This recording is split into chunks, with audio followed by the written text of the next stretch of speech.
What is up, guys? California Phantom. I am here with the Autel EVO II Enterprise Edition. We're going to take a deep dive today on the different attachments, what they can be applied for, and how they work in a 107 space.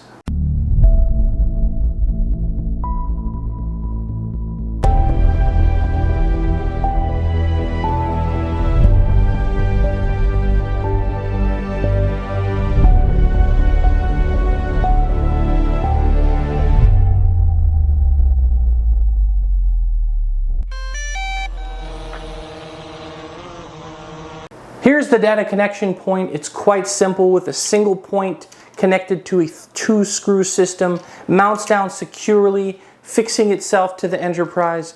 Again, this may be small, but is mighty. What I found in the testing is the operational distance anywhere from 1,000 to 1,500 feet. This makes this attachment very useful because it doesn't need to be right on top of the subject in order to communicate. You can be a great distance away and still get effective listening. You still can transfer audio and be able to be heard and understood. The question I field a lot is, how do we use this in a commercial setting, in a 107 setting, aside from the obvious applications such as coast guarding, such as military and police use of the attachment? How does it apply to me, Joe Blow, commercial drone operator looking to make money utilizing this attachment? One thing that I've used this attachment for already is construction management jobs. When you're building a large building, you have many hundreds of workers that could be operating on a single site at a time. It's really great to be able to direct the flow, let the workers know your presence,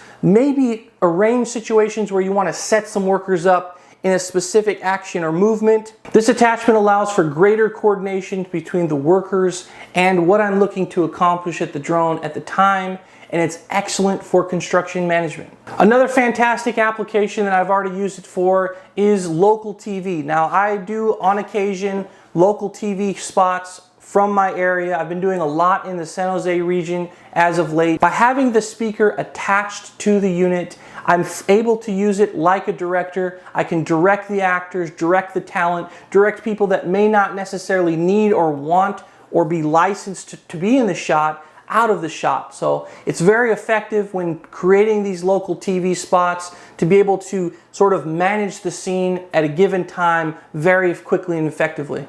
So outside agencies, this is going to go for you on this attachment. If you guys are utilizing this speaker, you can do this for hostage negotiation. You can do this for search and rescue. You can do this for missing persons. I don't know if any of you guys experienced a missing persons or an announcement from a helicopter, but it's damn near impossible to hear. At the local level, if you're searching for somebody or somebody's person of interest that you're trying to go after, the speaker system on this is much clearer and you could reach more people in an area that you're looking for rather than trying to circle this massive area using a helicopter that no one's going to be able to really hear. Not too long ago, I witnessed a hostage negotiation back in Rockland. This was maybe 3 or 4 months ago through the police department. They had employed a DJI drone to try and visually see the car, which was had a person who was kidnapped or who was kidnapping an individual, and they were sort of trying to negotiate the release of that person. And that person ended up barricading using clothes and using a sun visor to block the drone out. Being able to, if you have a circumstance where you can't pass a phone, you don't have a robot or no way to reach the suspect, having that speaker attachment would be another way to employ a use of application to a situation like that. The obvious things being lifeguarding, again, if somebody's in distress or needs help, if perhaps there are situations where you're trying to remove people out of a certain area, being able to employ a speaker system with that much of an effective range could be a huge asset to any local department or government use application as well. Next on the list, we have the obvious thing, and that is Illumination Power. These are small, but just like the speaker, they are mighty. These are some incredibly large LED lights. From the testing we got, very, very low light, completely lit up the area. Now, this was obviously filmed in a low light setting, but there are a lot of applications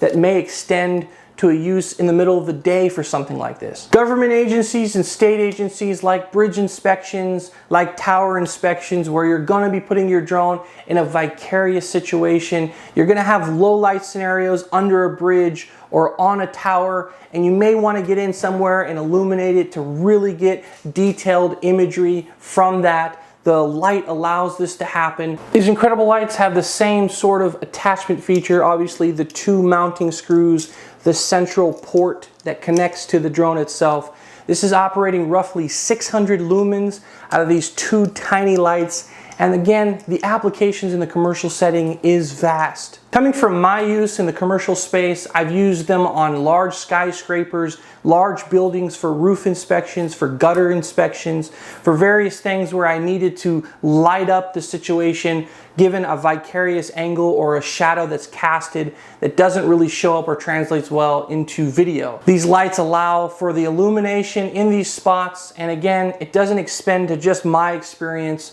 I know a lot of different situations like bridges inspections, tower inspections, situations where maybe in full light, full daytime, you're going under shadow, you're going under low light scenarios where you want the best possible lighting imaginable. You can do this with these lights. Just how powerful are the EVO II Enterprise lights?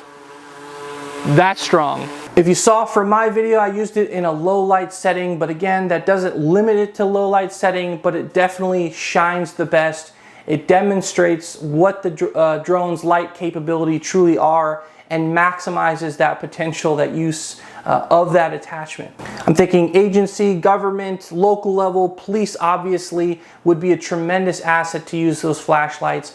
I know in my situation in Sacramento not too long ago, we had a suspect who was running from police, ended up in a poorly lit backyard, had his cell phone in his hand, and unfortunately when the cops came around the corner, they let him have it and shot him because his cell phone looked a lot like a gun, and it basically turned very, very ugly. A police force that had this drone, is able to employ this drone and deploy it, can light up backyards, light up circumstances where they don't have those mistakes with suspects, and you're not risking human life in the process. I call this the sleeper attachment, and that is the Faa Beacon. This attachment allows you to legally fly at night, so any of you guys who love to capture that commercial video, or maybe you're just a hobbyist or YouTuber, you want to be able to make sure you're legal. This allows you to bypass all of those Velcro, those glue-on, low-quality lights. I know there's a number of different companies. Firehouse, I believe, is one of them. I believe that's the one that I use on secondary drones that don't have them. A lot of drones in this space have not come out with these lights that are integrated to the legs of the craft. It's something that I never quite understood, but at least with Autel, at least with the Enterprise, you have the night beacon, you have the capability of flying at night legally, safely, already a part of this package. And I don't think enough people give credit to this, but I'm glad Autel included this attachment with the Enterprise. Attachment for the Faa Beacon is the same as the others. You have two screws, central mounting point with the data part in the center. It's a very small module, very simple one, but a very important one. In order to legally fly in the United States, I have to be cognizant of saying in the United States because the rules are different elsewhere, but to legally fly in the United States, you have to have a legal light that can transfer that lumen, that light, at least 3 miles. That's the FAA guideline. I'll put the detail in the description as far as what you have to do to legally comply at night. But if you're a commercial pilot, you want to capture any nighttime footage. You don't want to mess with those aftermarket lights that you have to attach with Velcro or hot glue or whatever you'd like to use. This is a great tool, and it's a very effective tool that to me looks a lot more professional than the Velcro glue method. Practical applications for these obviously are endless. Anything involving night flight in the United States. If you're just a YouTuber, you're a content creator, and you did splurge for the Enterprise, again, we went over this in a past video. I'll put it somewhere up there. It's only literally like $250 difference between an EVO 2 Pro rugged bundle and an Enterprise. Meanwhile, you're getting a far more superior product with the Enterprise. You're getting the carbon fiber, that poly resin covering on the carbon fiber. You're getting teardropped, more aerodynamic shape, larger props, more loiter time. I believe the wind resistance on the Enterprise is significantly higher than the EVO 2 Pro as well. So you're getting a lot of feature-packed improvements on the Enterprise over the EVO 2 Pro. And again, as with all Autel products, you don't have to worry about the geofencing. So if you're coming over from DJI, you're a government or local agency, or you're just a YouTuber that absolutely hates geofencing, dealing with the nanny software from DJI, the Autel Enterprise is the way to go. Again, I absolutely love my attachments. I should be getting the RTK module for mapping in the future, so I will be doing some review videos on that as well as hopefully I'll be dabbling in solar panel inspection and other elements where I would be utilizing the thermal imaging. So we'll be doing those in future videos soon, but I hope you enjoyed this video. Please hit that like and subscribe if you haven't already. Drop me a comment down below letting me know if you're interested in the Enterprise, or maybe you're an agency considering it. I highly recommend Autel over DJI, and we will catch you on the next adventure.